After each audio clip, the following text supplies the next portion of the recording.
obviamente. Así que bueno, uno tiene memoria, por eso está donde está, por la memoria, gracias a Dios. Y bueno, estamos todos allí. Y felicitaciones, Virginia. Hablando de todo un poco, cambiando el tema de amor. Lo que escuchan es el canto de la ballena en plena época de hibernación.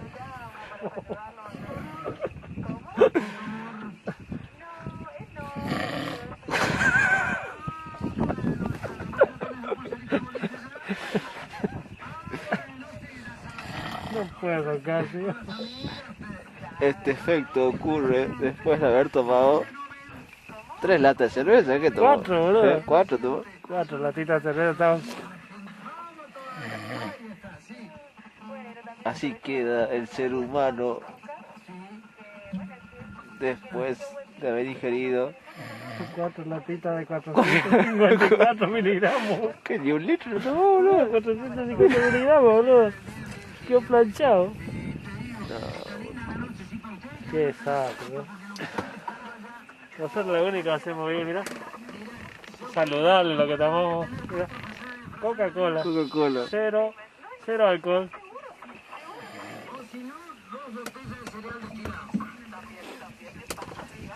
Qué desastre. Estamos a la espera del surubí. No pasa naranja todavía. Y Gustavito ya abandonó el barco.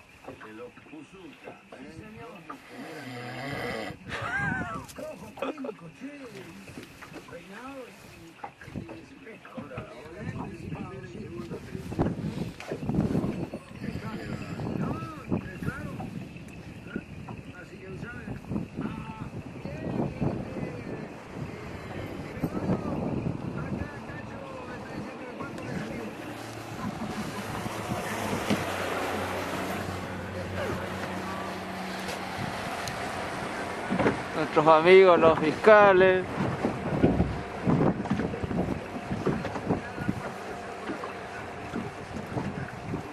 Tuvimos un intercambio de comunicaciones cuando llegamos. No nos pusimos de acuerdo.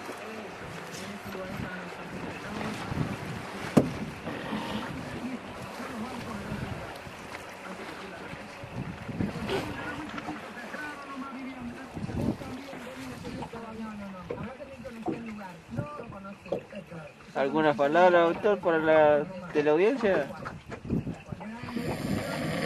Perfecto. Muchas gracias. Nos vemos. Suerte.